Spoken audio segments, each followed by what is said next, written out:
So it all comes down to this, the Season 4 finale of this F1 25 My Team career mode, where the top 3 drivers separated by a measly 2 points. Lando Norris and Tim Tramnitz level on points for the lead. Charles Leclerc 2 points off after 15 roller coaster rounds. We are here, but let's take a look at the highs and plenty of lows of how we got here. And for all of us, this is the first stab into an unknown of a new season as we go to lights out, and we're underway for Season 4 of My Team career mode. With these, oh, the DRS is stuck open, just like in Q1. We take avoiding action. Drama in the season opener. Your DRS is stuck open. We need you to pit for repairs. But we are now driving these next laps with the DRS permanently on. We're getting a permanent speed boost on the straights, and that's negating maybe the time loss in the corners as we make very quick work of O'Sullivan,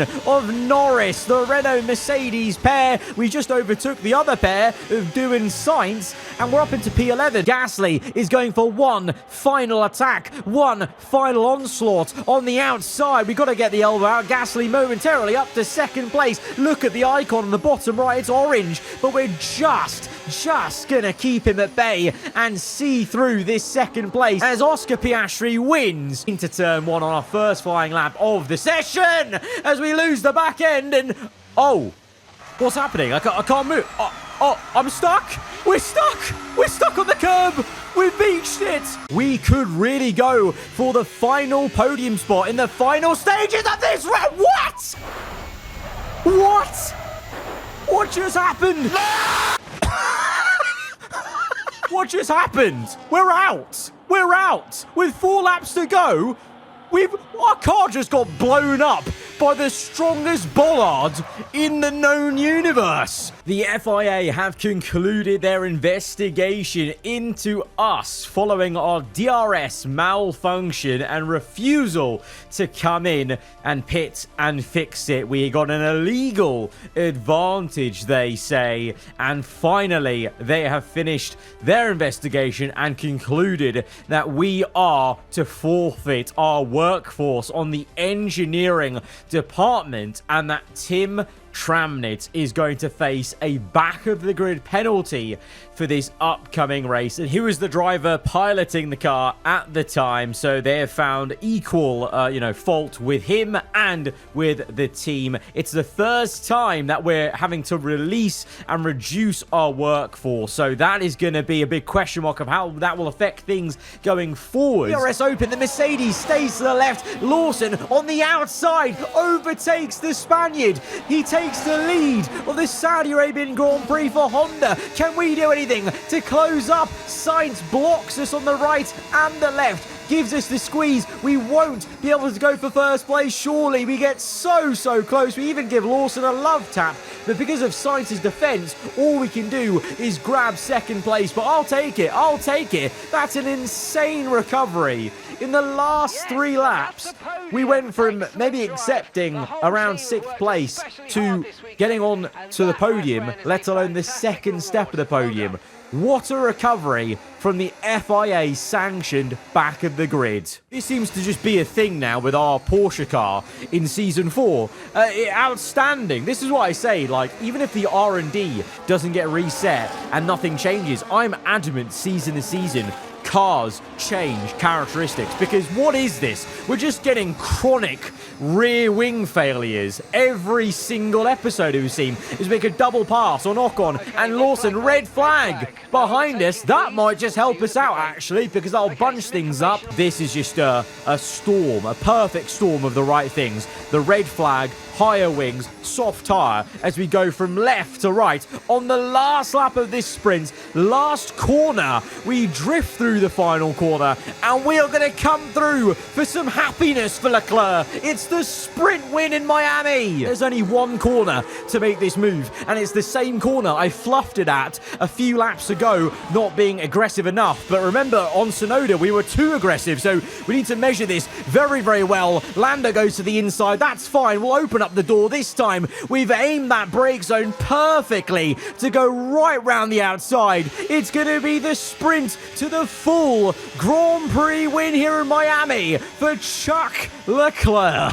Race victory and fastest lap as well. You can see how much, by the way, that fastest lap mattered to them today. Look at the right-hand side. The gearbox, it's jammed. We're stuck in 4th gear. We didn't get this in Abu Dhabi last season, and I was thanking my lucky stars, but it's happened for the first time on F1 25. We've had a jammed gear mid-race. It's a temporary issue. It shouldn't last like a whole length, but for now, it's an absolute nuisance. We're as slow as anything.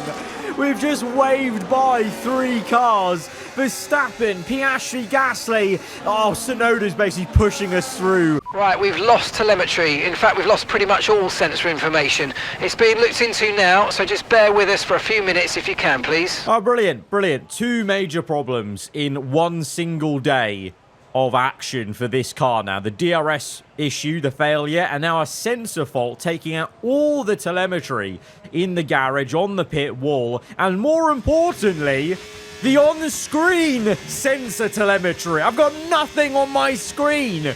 We've got no OSD as we go into Q3. This is my view now. This is taking it back to basic. It's just me, the car, and the track in a weird sense. I'm not going to lie.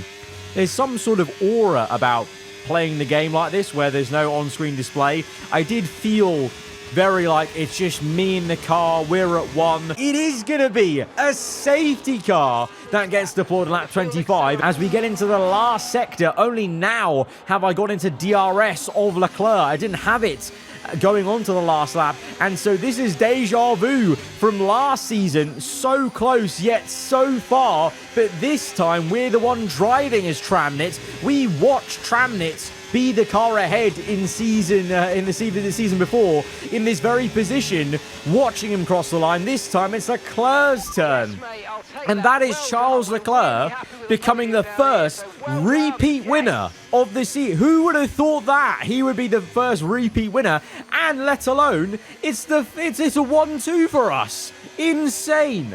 But we come in now for our first pit stop of the day, and there's an issue on the front right. It's a slow pit stop. What the? We're flying!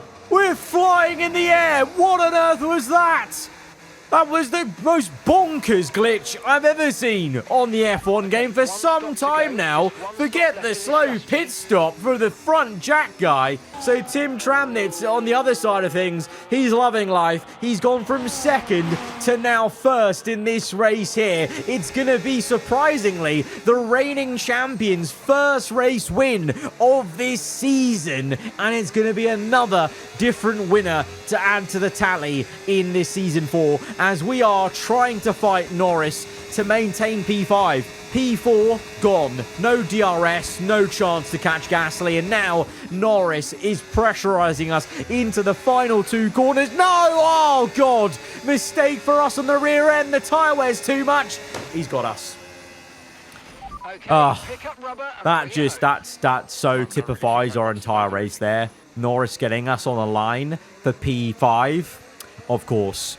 Oh, we cannot catch a break, can we, driving as Leclerc sometimes? What a crazy race. We go to 5 red lights to the Austrian Grand Prix in the pink pig livery. Lights out. And we are underway with our medium tyre giving us the grip. Lando comes across to defend the inside, but we are going to take it nice and easy on the outside. That looked and felt like a very easy overtake as we looked behind us, and it was. Everyone blocks everyone. It's absolute pandemonium in the pit lane, and Charles Leclerc from 16th place has just jumped up to 6th place. He's gained 10 places simply by our pit box being at the bottom of the pit lane. Absolute finesse from Charles Leclerc. He deserved that after that frustrating qualifying. With the rain light flashing for all of us, it's hard now to tell if cars are harvesting battery or not, but across the line, we've seen this a few times on this year's game. The AI slow on the safety car restart. We barrel down into turn 1 on the inside. Verstappen's off track, but he stayed in first because our rear end squirmed. We couldn't get the power down as we're trying to get temperature in these hard tyres, I think, as Verstappen covers off the inside, but I want the inside line to take the corner for myself onto the apex. Verstappen gets caught up on us. We're slow. Verstappen takes us wide onto the grass, and through goes Gabriel Bortoleto in the Audi. The Audi leads this Grand Prix. We're now 3 abreast. Leclerc out of nowhere on the inside. We defend Verstappen, and we're going to have to wave by Leclerc. Charles Leclerc coming through. The last time the pink pig livery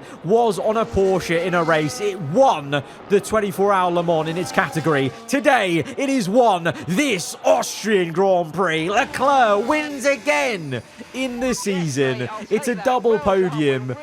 But you know what? Fair play. And once again, is that Leclerc finally showing why he's a 99 overall rated driver. Insane. 3rd race win of the season. Crazy. You know, we've come into the pits then to fix the issue. It's not fixed. It's not fixed. Guys, what are we doing? What are we doing? I just came into the pits to fix the rear wing, and it is still up because there was physically not enough time to come back in for a second time to fix this. And there's a big snap. There's a big problem there. Oh, for goodness. You're right. Engine off. Engine off. Well, there you have it. Carlos Sainz in the Mercedes overtaking Verstappen in the McLaren. And Sainz is up into the lead of the reverse Silverstone Grand Prix. Verstappen down to 2nd, and maybe that's the McLaren falling away in many ways as it has done this season. Leclerc with a very quiet but solid P4. And that might be quite big with Piastri only scoring 2 points. Tramnitz, you know, us driving as Tramnitz, 1 point. We've managed to stay ahead of Stroll. And only on the last lap did our rear wing fix itself, by the way. You can see the bottom right. But it doesn't matter. We've had to struggle through for 1 point. Lando Norris is going to come through to win the Belgian Grand Prix. But on the last lap, Tramnitz, what a guy. He overtakes his rival in the championship, or one of them, Piastri, on the last lap. It's a 2-3 for us. But the win goes to Norris. Lando Norris is going to win this Italian Grand Prix. Paul Aaron, though, that's still a massive achievement, by the way. 2nd place for him, and Williams is insane. Is on the last lap. We get overtaken by Sainz, by Maloney in the last DRS zone. We go through Ascari to Parabolica. Can we do anything to come back at Maloney? Sainz has saved it to the last lap, and the problem was, I didn't see it. I slept walked into that because I had no battery to come back at these guys. They absolutely finessed me. They made me overuse the battery on the 2nd last lap, and it meant going on to the last lap. I had nothing. What a bad last lap. That's actually honestly a little bit embarrassing. That was awful. P9. 2 points. 2 points and Leclerc 0. Boy, oh boy. Can we keep Lando behind? This might be crucial. And, you know, the entire point of this gamble is to be ahead on track. But a lock-up for us. Double lock-up. Oh, Lando's hit us. The Mercedes has hit us. We locked up. We were going towards the wall. We were drifting through the corner. And the Mercedes has just come through and driven into us. Drama in the championship fight here in Baku. Lando Norris without a half a front wing, I think it is. And he's broken our floor. Permanently, that is. And the rain is still not enough to come in for Inters. But Norris, he's coming in, is he? Yes, he is. As we were going towards him just to let him know our frustration. But Norris is in. This is massive. Liam Lawson, though. Let's celebrate that. Liam Lawson winning his 2nd race of this season. Honda's 2nd win of the season. Insane to see Honda winning here in Baku. Piastri rebounds a bit. And is that a reboot for his championship chances for Oscar Piastri in 2nd place? Tramnitz will finish in 3rd, thanks to us and our teamwork there by holding Gasly up enough. And you can see how awful my car is with the floor damage because I'm holding up Verstappen, Albon and Marti. It's deja vu from Monza where we're just defending hard. This time at least it's for a P5, but I fear, you know, this is the beauty of Baku, and the annoying thing about Baku is you can get overtaken literally on the last lap, last straight, and that might just happen because I've got no battery. 1%, I've got no battery left. I've got nothing, and Verstappen is going to come through. Thank God we didn't get overtaken by Marti or Albon there. Marti actually overtook the Ferrari.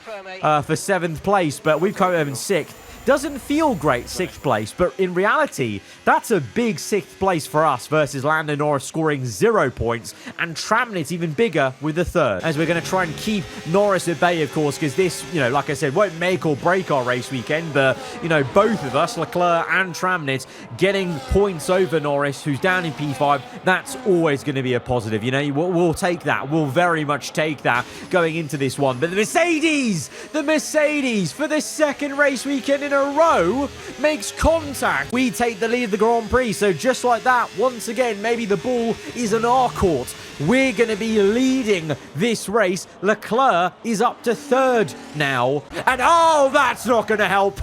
Oh my lord, we have kept it out the barriers. We have had our life flash before our eyes. It's too wet for me. With the tyre where I've got, I need to come in. I gambled, and it just didn't really work. It's on to the last lap of this Grand Prix. I thought Gasly had sewn this up. I can't believe what I'm watching. This is a disaster for us. This is the worst thing that could have happened for our team, for Leclerc and for Tramnitz. Lando Norris, on the last lap of this race, overtakes Gasly into turn 1 to take the lead on the last lap. Oh my God. And so here we are then on our first flying lap of the top 10 shooter, unobstructed by traffic as we've gone out a little bit later, and we know the car underneath us, but that is going to pile on the pressure, and that is going to make us make a mistake that is so Leclerc-coded, I feel. Just went far too hot into the left-hander on the run-up and set-up for the long straight on the Vegas Strip, and not only have we broken our front wing, we have popped the right tyre. It is 100%, and it is actually going to pop as we go down the Vegas Strip. So we have got 3 wheels on the wagon right now in Q3. Really not ideal, and the problem with going so quickly down the straight to recover is in the brake zone. We're sideways, and you know what? That shot is quite poetic. The fact that we were drifting sideways and kicking the back end out, and you just see the rear wing go past with radical optimism on it. It's just so... that's artwork. That's artwork, because we're going to need some incredible optimism that we're not going to fluff up the second flying run, because that's all we've got now. We thankfully had 2 fresh tyres to use, but we've only got 3 minutes 30 seconds. So thankfully we are going to have time to go again. This is not Q3 ruined, but if the pressure was already on, because I knew from Q2, clearly we have a quick car, so the pressure was on there, and that's where I feel like we made the mistake pushing too hard in that left-hander. Now the pressure is really on, because not only do I know the car is there, but we've now just made a huge error. We don't even have a banker lap, and so if we don't do well here, with there's another mistake, we're going to be down in P10. I don't know where Tramnitz is. He's at least above Verstappen in P6, so that's at least good for him. And you saw there, we took plenty of curb this time through that left-hander before the long strip, which will just cut through to the end. Not too much to report down that straight, just using as much battery as we can to the line now. Crossing, what is it going to be? How far are we from pole? Because I mean, I don't regret. I gave it all, and I think the lap was amazing. But last corner, I could have done a bit better. Well, Leclerc's AR on the radio thinks we could have done better, and we certainly could have. We are 3/10 away from pole position. It's lights out, and we're underway, and it's a good start for us versus Lawson.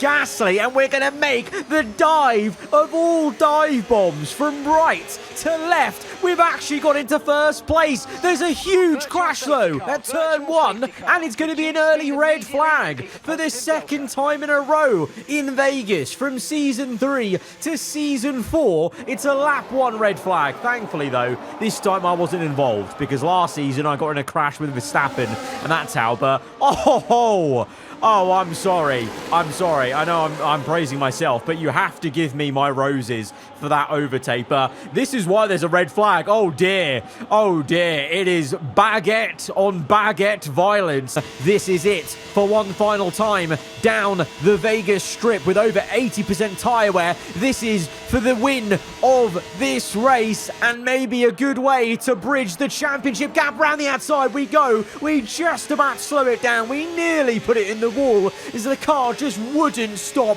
The tyres screaming out to no end, but we are gonna see this through. It's gonna be the win here in the Las Vegas Grand Prix. If you'd asked me for an ideal grid for this race going into this episode to help us overcome the deficit that Tramnitz has, this would be as close as you get to perfection in terms of setting up this race. We're in P4. I back ourselves to be fighting for this first place, but Leclerc down the order in P9. Lando out of the points, but his teammate's P5, so the Mercedes clearly has pace. It's just about trying to unlock it. I think this could be a very big race for us driving as Tramnitz as we go to lights out here in Losail for the Qatar Grand Prix. Lights out, and we're underway. One more race to go after this one, and can we enter the finale in a good position with our reigning champion Tramnitz? It's a good start into turn one, trying to make it a 2-for-1. We got Lawson off the line, and we've actually managed to bully Verstappen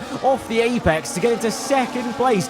Gasly leads the way though. We saw in the sprint, late on in the sprint, Piastri pulled up, so the Red Bull Ford clearly has some pace in there that eventually shone through at the end of the sprint. And in the case of Gasly here in qualifying, unlike in the sprint though, all of us on the medium tyre, but Gasly loses the back end so early on. We're not even past one lap. So is the Red Bull vulnerable? Well, we've gone for it. We sensed that there was a little bit of hesitation there from Pierre Gasly, and we just went for it early doors.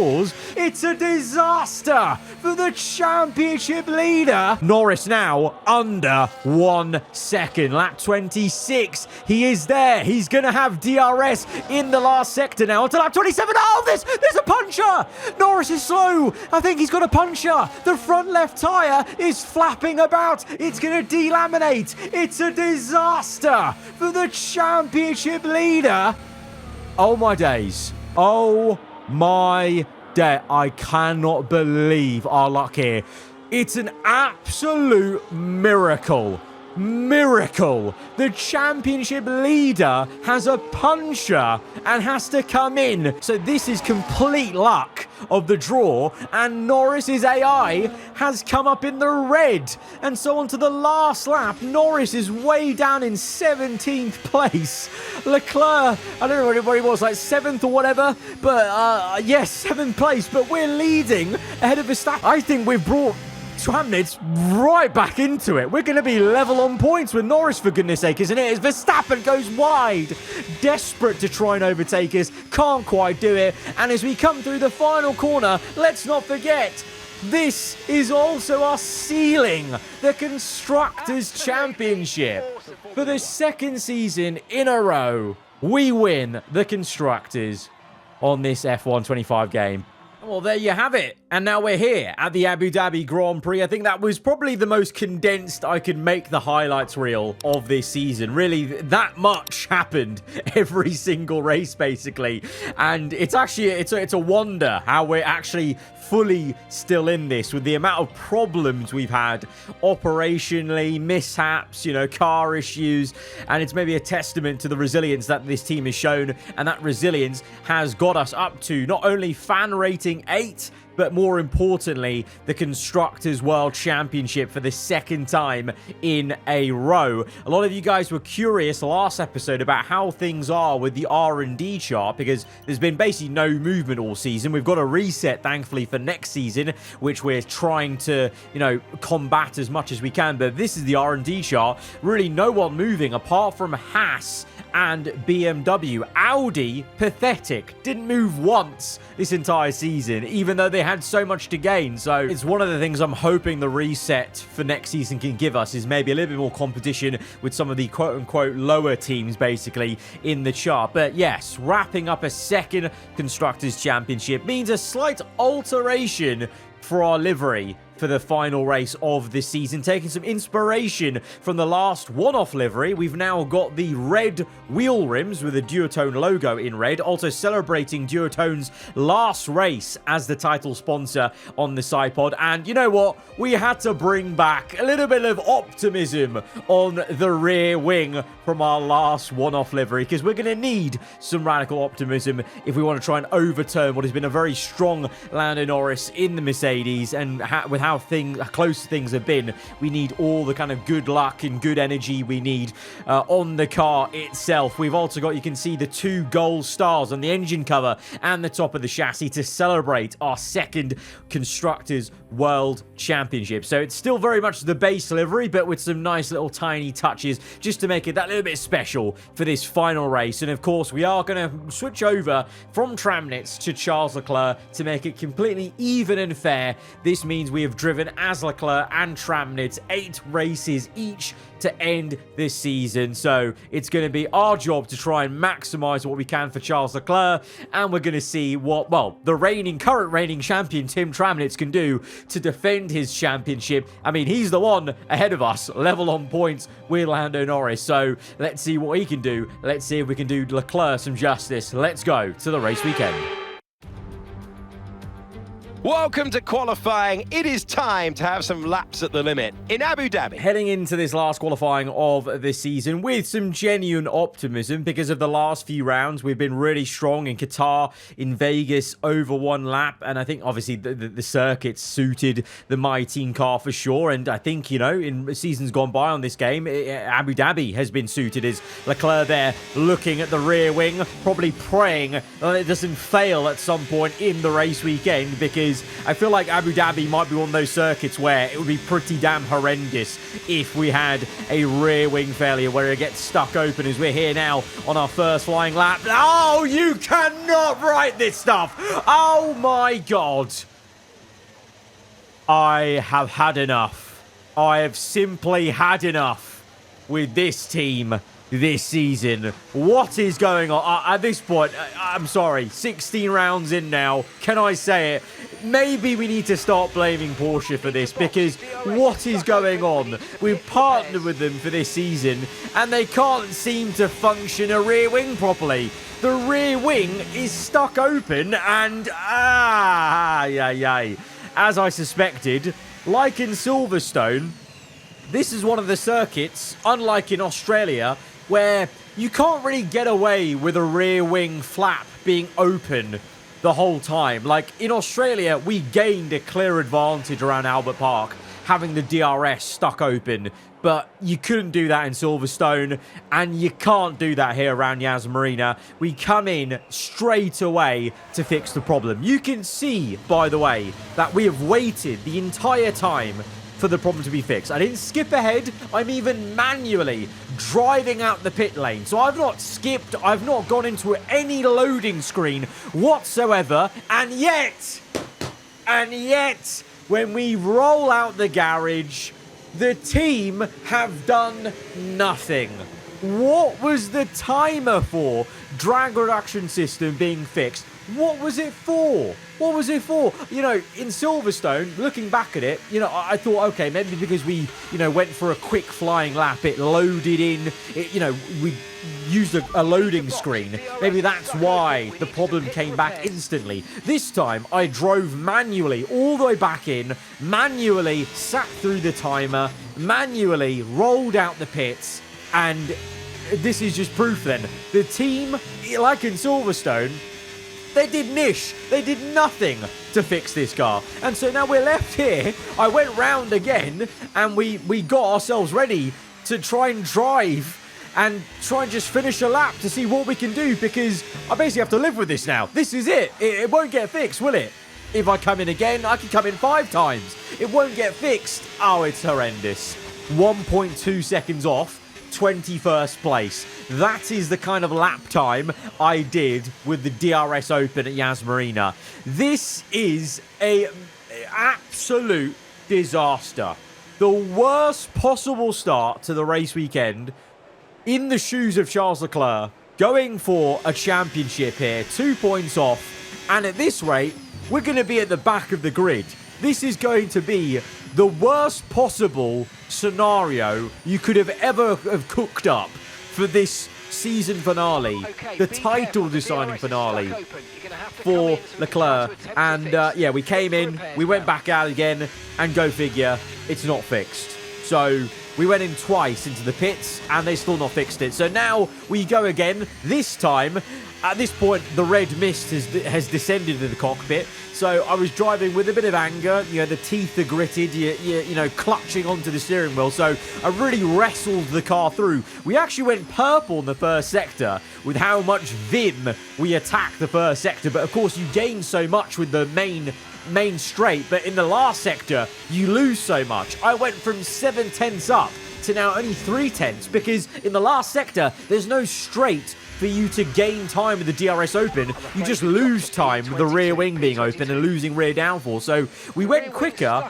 and we're still over 1 second slower than 21st place because they've obviously all improved. And so we're staring down at the reality here. We're going to be in stone dead last place. There's, oh my... Wow, that was a heck of an impact. Let me know you're okay. Well. That's a fitting end to qualifying, isn't it? I looked back for a second on Gasly, contemplating, you know, who was around us. You know, are we going to bother anyone on this lap? And look back ahead, and we couldn't flinch our car right quick enough because the car's not responding too much with the rear end. And honestly, I just looked back at the wrong time. And to be honest, this is not much worse. You know, in fact, really, if anything, this will, you know, give others pity on us that we crashed out of quali, and they'll maybe forget about the huge issues of the rear wing. So Leclerc walks to the back of the garage then in the saddest cutscene yet of the season, to be honest. And that's it. Qualifying over. We didn't even make it through into Q2. In Q1, Norris finishes P5. Tramnitz only 12th, so that's a bit concerning. He needs to pull up his socks for his sake. Level on points with the Brit in the Mercedes. But for us, 2 points to gain in the championship. But in the race, it's going to be, well, at least 15 plus positions needed to be had over the course of the race to even compete if, let's say, the Mercedes is in the top 5. Wow, this is no joke. This is actually how we're starting the season finale. I suppose it was fitting. If I don't laugh about it, then we're going to cry about it. I suppose it was fitting with all the rear wing issues that we've had this season that we would have one in the finale. And it's very apt, you know, driving as Leclerc to have that bad timing. Yeah, just end it now. Right, we go to the grid then. It's all up from here, surely. So here we are, ready to go racing for one final time this year. Another season of victories, controversies and rivalries lies in our wake. And just one challenge remains here in the United Arab Emirates on a circuit that made its spectacular debut back in 2009. Welcome to the Abu Dhabi Grand Prix. It's time to take a look at our starting grid for today's race. World champion Max Verstappen starts from pole position, and Tim Tramnitz completes the front row. Moving on to the rest of the grid, we have Piastri, Gasly, Lando Norris and Lawson, Stroll, Sainz, Colapinto and Alex Albon, Hadjar, Pepe Marti, Jack Doohan and O'Sullivan, Ocon, Tsunoda, Gabriel Bortoletto and Jack Crawford, Solov, Maloney, Leclerc and Paul Aaron completes the grid. Now, it's almost time for lights out, so let's go down to the track. Welcome to the commentary box. I'm Alex Jakes. Alongside me is Anthony Davidson. Well, it's the last race of the season, but there's still plenty to prove out there. How important is getting the right mentality for this season closer? Yeah, a lot of races to cover, but it's the same for the drivers. It comes at you thick and fast, and you've got to pace yourself as well to get to this point in the season. If it has gone your way, it's a great time to just enjoy it. There's nothing that can change in the championship pecking order, of course. If you've won the championship already, go out and enjoy this race and send yourself off through the winter break. If it's been a bit of a year to forget, you can try and take a bit of solace in this Grand Prix, end on a high and carry that energy into next season. Radio check, please. Radio check. Yep, check okay. Okay, let's try not to worry about being down here at the back. You've got the speed, you've got the car, so just take it easy and the race will come to you. Inspiring words from Mark there for the final time in this season together. Just take it from there, and just the race will come to us. That's all we can work through. We're technically not even last. We're 21st because Aaron had a penalty of some sort, so that's a small positive. One more position up the road, one more position closer to the championship. You know, it could be worse. It could be worse. I'm actually now thinking back to an even worse situation we were in a couple of years ago on a little game called F1 22. Who remembers that, when we were in a title fight with our own teammates and it was a season of multiple engine failures and we just happened to have one in the finale? It's gonna be all over. For the 6th time this season, the engines failed us. We're so close. Yeah, you see, when you think about that, think back to that, it could be a lot worse, you know? I mean, I'm saying this as if we still have the whole race to do, and that could well still be a possibility. I also now realise I'm speaking that into the universe, and I really hope that doesn't happen. But what we do need to accept is that there is a high chance maybe the rear wing does fail in this race, as it has done in qualifying, because that was the case in Australia. It failed once in quali, once in the race, so we need to be prepared for everything. So this may be a really challenging race ahead of us. And you know what's also a challenge is this formation lap, apparently. A complete brain malfunction from me. Oh, this is a disaster. This race weekend has been such a messy one as I completely fluff where we're meant to be parking up for this formation lap. I'm doing a 3-point turn, and then I decide, you know what, let's take our time. Let's employ a little bit of the Sonny Hayes strategy and let all the drivers get their tyres nice and cold before we line this up. 3 drivers in for the title, 2 points separating, 2 on level points. It all comes down to this as we go to lights out, and we're underway for the Abu Dhabi Grand Prix. It's a good start for us. It needs to be aggressive, punchy into turn 1. That it's maybe not. It's actually a bit delicate from us, to be honest, because I'm also thinking the long-term strategy of not breaking a bit of our car as Crawford is fighting the BMW. We get past the Audi, now looking on the BMW. It's Verstappen that leads the way. Tramnit was on the front row and is still in 2nd place. Lando Norris there, or thereabouts, in the top 6, I think. So Tramnit actually is the highest man of us 3. So the reigning champion looking to defend his championship from Season 3 in the best position as he's fighting Piastri now, though, for 2nd. Norris fighting Stroll, and we're caught up staring at the back of a hive of cars, just trying to survive at this point as the BMW nearly drives into us. We saw a 3 wide ahead of us between Bortoletto, Ocon, and I think the Williams driver, was it, as we now look to make the pass on Bortoletto. Bit of a late one, but at this stage we need to also, you know, we're obviously being careful with the moves, but we also do need a bit of desperation in our driving as well, because if we dawdle too much, you know, unlike in previous F1 games, I feel like F1 25 has been very good and realistic in a way of if you let yourself get caught up in traffic, you can easily have a horrendous race where you never recover. Whereas in previous F1 games, if you had a good enough car, it's guaranteed you're going to recover from even a back of the grid in a really bad way of, like, you know, it may have been entertaining, but you're always going to recover. Whereas on F1 25, I've found we've had a few races where we've got caught in traffic too much and the leaders have just walked away and we've not been able to catch back up to them. So that's what we don't want today. It's going to be tough, though, because it's such a competitive field. And we've seen a few of the cars right ahead of us even being very, very feisty in recent races. The Williams, the Renaults, as there's going to be a little bit of a side-by-side ahead, and there's contact, and the Renault has broken its suspension. We narrowly missed the car. It's a virtual safety car. Zach O'Sullivan is out of this one, and that's just going to slow things down. Not a full safety car, though, so no reason to pit. You know, if there was a full safety car, that may have made things very interesting. This is a replay then, by the way, of just the previous lap, lap 2, and that was Piastri getting past Tramnit for 2nd place. So Tramnit's now, there's only one car between him and Lando Norris, so that's a fight to watch, because as we're trying to catch up to those two, remember, level on points going into this race. That's a big fight if they are now going to meet each other on track. That is going to be very tense. For us, it's just a case of trying to bat through all these cars, push past. We're not even thinking of the championship really at this stage. It's just about making the moves when we can, just like this on the outside. Tsunoda goes defensive. He opens up the door for us on the outside, but he's actually got the exit. We have to use a fair bit of battery. DRS aided as well then to get past the Japanese driver. Doing now ahead. He's looking to maybe fight Marty. We're going to get him on the next lap into the hairpin. So it is taking a lap or two sometimes for these gaps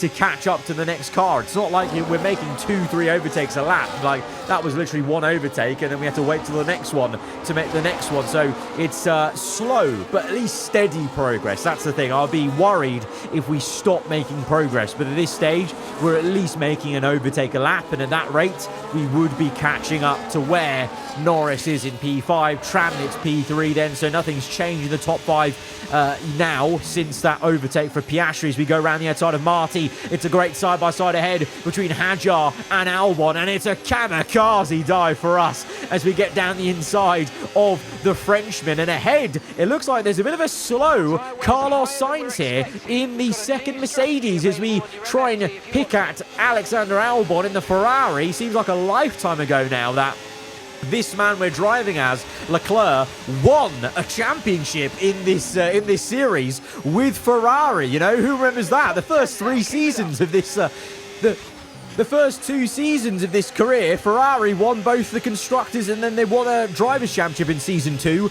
with Leclerc. Really seems like ages ago now. Very different situation for Ferrari with an awful car that has the battery of a AA. As we're catching up now to Lawson. But speaking of being pretty awful, Sainz really struggling, it would seem then. Maybe tyre wear, I don't know, a car issue. He's not looking quick at all. Colapinto's got him. Now Lawson going for the overtake on the outside. We're taking it nice and easy, going from right to left, trying to get a tight line there. Kind of overdid it a little bit because we went off circuit, but I'm basically trying to swing the car left to right to get that exit and that oomph of power. And actually, it's going to work out for us maybe in the end as we slice through from the left to the right, and we're going to get Lawson and Sainz in one overtake. That was nice. That was much needed. We're up to 8th place, but now we're coming in. We're coming in because our engineer, you may have just seen there briefly on a previous clip, asked us about coming in a bit earlier, and I think, yeah, definitely, because this is one of those circuits where, you know, just ask Fernando Alonso, where traffic could really catch you out, and pitting to get out of that traffic might be the one. Equally, you could ask Fernando Alonso about making a pit stop to try and get your competitors, and that actually unfolds your entire race. So let's hope we don't get caught up behind a Renault in this Grand Prix at some point. I mean, we've already passed both of them, so I don't think that should be an issue as we come out now in 21st place, but in acres of clean air, as Verstappen now has pit on lap 10. Piastri takes the lead. Tramnitz in second. Norris third. There we go. 6/10 the gap. This is it. The 2 championship leaders level on points into this race are now, they can see each other on track. Norris can see Tramnitz ahead of him, and there is no car in between. This is an actual fight for the championship, maybe brewing, but I suspect maybe there might be a pit stop before they get the chance to maybe go wheel to wheel. Let's see. Through the chicane, does Norris get a good exit, or is Tramnitz just going to hold on? Pretty good exit for our team, and we actually cut back to our action as we're catching up to a very squirrely BMW rear end there, and we're going to get the jump very easily up into 14th place and gain on Ocon. Verstappen, unsurprisingly, setting a fast lap of the Grand Prix, pushing hard on his new set of hard tyres, but showing there's a lot of pace on new hards versus the older mediums and such, to the point where we're going to overtake Ocon in a very weird, obscure place on the inside into the hotel section. Tramnitz is now in the pits, and we're going to jump him. That was his name tag underneath the circuit. We're ahead of him. It's 9:10 for us right now, as Doohan is now slow. He's got a car issue. We nearly go off circuit, and it's actually going to be a full safety car. Full safety car. And I think Norris is yet to pit. Norris is yet to pit. You're joking. Oh, FIA. Of course. It wouldn't be Abu Dhabi without some assistance for one of the rival teams, wouldn't it? I mean, I suppose Mercedes are kind of owed some assistance at Abu Dhabi, but no, wow. Imagine my shock with the luck we've had as a team this season that Lando Norris and Mercedes are going to get a free pit stop under the safety car on the very next lap after Tramnitz made his stop. You know, in green conditions. It's a bit of a slow stop for Mercedes, but it won't matter. It won't matter. It's a free stop. It's under the Delta time. And so I think we actually had a chance of jumping Norris because that's how much quicker we were going on the undercut. But now he's going to stay ahead of us. But very weirdly, I've just noticed he's on the softs. He's chosen the soft tyre. And Mercedes lost the plot. What are they playing at? Okay, that's a bit peculiar. So, okay, it's a bit of a, you know, two sides of the story here. Okay, Norris has jumped us and stayed ahead with the free pit stop, but he's chosen the softs, which is very, very odd. We're on hards. Tramnitz, by the way, is on mediums, though. So Tramnitz is medium, so he definitely has to stop again just to change compound. And we know Norris can't go to the end on soft, so at least we now know this is definitely a two-stop, because the only reason I decided to come in that early was knowing that it's basically an undercut, and I'm not expected to take these hards to the end. We've got another set of hards to go at the end of the race. But this is going to be very interesting now, not having the track position, plus Norris on soft. So what's the game plan here? Running away with it in this stint and then hoping we can't catch him? I mean, that could be a play. We're going to be definitely slower than him right now off this safety car restart. As we get going, we've got 15 laps left of this race, of the entire season. And we've got a very weird mixture of a running order. Piastri ahead of Verstappen, Norris on softs then, and the top three might be fighting. Verstappen's made the move on Piastri, Norris looking for the move on both of them. As Colapinto overtakes us, the DRS has failed. It's closed, thankfully, so it's not a disaster, but still. DRS will be offline. There's a fault with the rear wing system. Stay out, we can work on a fix remotely. I really hope we wouldn't hear a radio like that in the middle of this race, but there we have it. Colapinto now getting past us. Tramnitz has got down the inside because he's got DRS on that second straight, and we're just struggling to even stay ahead of Lance Stroll. This is not what we needed. In the span of one lap, we've seen Norris ahead of us get into second place. Probably is going to vie for first place very soon with the soft compound. Oh, there you go, lap 17, he's already ahead. We've missed when the overtake happened, but it's happened. Norris leads the race. Tramnitz is ahead of us as well in P5, might make it P4 on Oscar Piastri, but we don't have DRS right now. This is a problem as we see Tramnitz trying to overtake the Red Bull Ford. Oh, bounces over the curb, slows himself up. We're now tucked up behind. We see his rear wing open.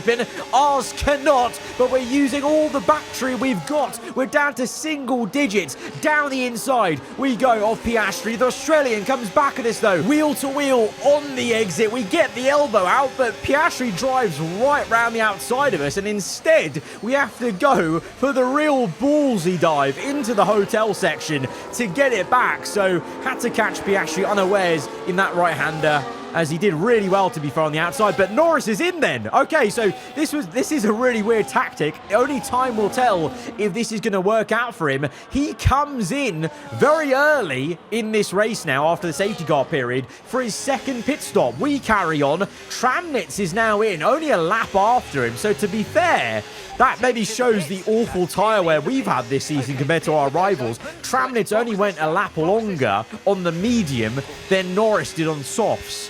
And they basically came in at the same time, you know, for that pit stop, because the safety car was on the same lap that Tramnitz has come in, as we dive down the inside of Colapinto to get the lead of this race, just to get into that clean air. But we'll only be going on for one more lap. But I am the last person to make a pit stop, and I've gone longer than scheduled because I've actually taken some inspiration from Norris here.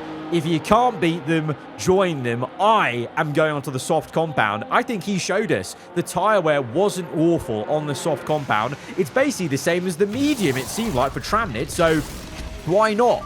We had a new set of soft tyres, remember?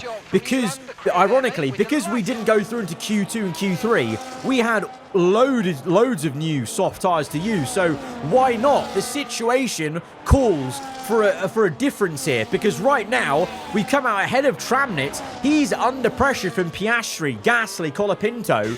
You know, I don't know if Tramnit is going to have enough to catch up and even fight for his championship potentially, but we maybe can on the soft tyre.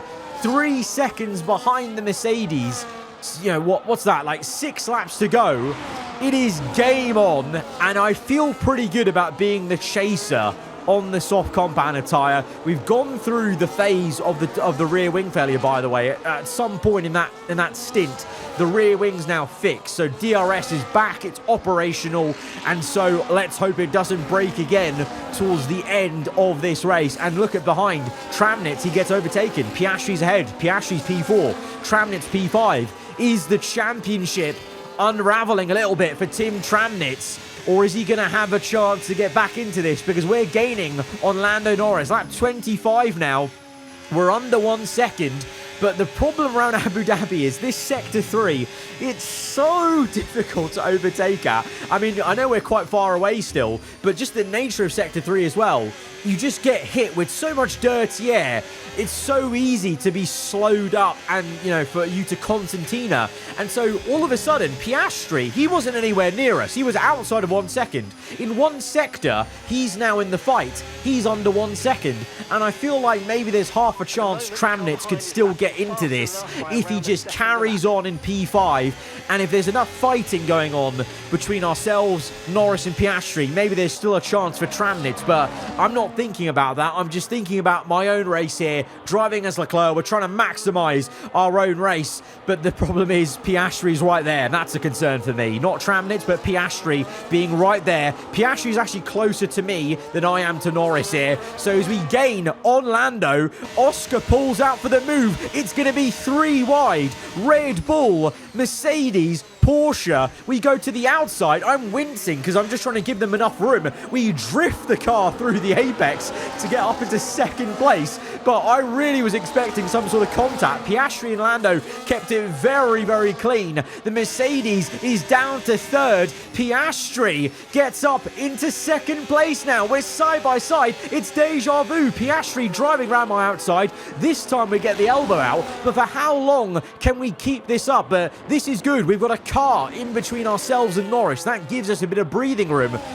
The issue is this Red Bull's actually pretty quick. It looks like Piastri's pulled up his socks a little bit, having obviously, you know, been attacked by ourselves and Tramnitz on the previous stint. And Piastri is looking very feisty to the point where he's on the outside of us into this first left-hander, this setup for the main straight. He actually switchbacks us, and he's going to edge ahead in this drag race now down to the next left-hander. The Mercedes moving left to get the double toe, and Norris overtakes us. We let off very early because now I'm trying to set up the repass, because there's no point getting annoyed that they passed us. We just have to play the game of getting tucked up behind again using DRS. I would say ERS, but look at the digits. We're down to 1% battery. So right now the ERS usage is really taking a toll, and it's a struggle as we are neck and neck, and we have to squeeze out our championship rival there. Piastri gets ahead in second. He's actually pulled away now over a second, such as the fight we gave Norris there. So Piastri might have just checked out of this, but this is concerning. That Mercedes is really quick down this straight. I'm using all the battery I can, but if I use too much battery on this straight, I've got nothing for the next straight, so it's a really difficult position to be in. And now Norris is by, and we've got more company. Colapinto and Tramnitz have joined the party. They're right behind us, and we're side by side with Norris. He's driving off circuit to keep this thing going in third place. Thankfully, we have DRS to come back at him. We're again down to a single digit of battery on the bottom right. On the outside we go. We overtake him once again, back into the championship lead as it stands with 1 lap to go. But This is the problem. We're ahead of him. We don't have DRS off Piastri. I'm now feeling tyre wear, by the way, as well. That's the rear end going as the soft compound is starting to wear at this point. It's all bunched up. I'm trying to defend. I did think about giving up track position for this DRS straight, so I would be the one overtaking Norris on this straight. But then you just run into the issue of I'm then the one ahead without DRS on the next straight. So it seems like I can't win in any situation. Norris is passed, and now Tramnitz is attacking us. We have to go defensive and fend off Tramnitz. It is an inter-team battle for a moment, and that small inter-team moment of having to defend Tramnitz may just cost us the title, because even with DRS, 0% battery, we've actually lost so much time to the Mercedes in the last sector. Who would have thought the inter-team battle of us two still being both as teammates in the title fight may have just cost us both here, because I'm unable to keep up with Norris as we go through the last sector under the hotel section. It's all coming down to this. Verstappen wins one last corner. We send it out the inside. We're neck and neck. Drag race to the line. No! What? Why is he? What? Why is Leclerc happy? I have no idea why Leclerc's AI is just giving us a celebratory radio. What? It's certainly been an incredible year for Formula One, and our drivers have pushed themselves this season, making it one of the most compelling years of racing in history. There can only be one champion, however, and here they are now, our new Formula One World Drivers' Champion. A sensational drive once again. Max Verstappen takes the checkered flag. Oh, it just was not meant to be. Was not meant to be. Lando Norris and Mercedes take the Drivers' Championship. We take the Constructors, but it's one of those very odd F1 seasons. Doesn't happen very often where the driver winning it is not driving for the winning constructor. Doesn't happen often in F1 history, but it can, and it has in this season. I'm now thinking back to what if we didn't have that bollard explosion in Bahrain? What if we didn't have all these rear wing issues? There's a lot of what ifs right now, but that's the way the cookie crumbles in this sport. It's a bit cruel sometimes, and we gave it a fair shout. In the end, maybe internal teammate battle also hindered us. That was a valiant effort, and it was a really crazy fitting end to this roller coaster season. Guys, either way, I hope you've enjoyed it. Hit the like button if you have. Let me know what you thought in the comments below. If you're around here, then do get subscribed for weekly Formula One content. We will return for a 5th season of this series after a small week or two break, just to get that season prepared. So wait up for that, guys. Hope you guys enjoy the rest of your day. Goodbye.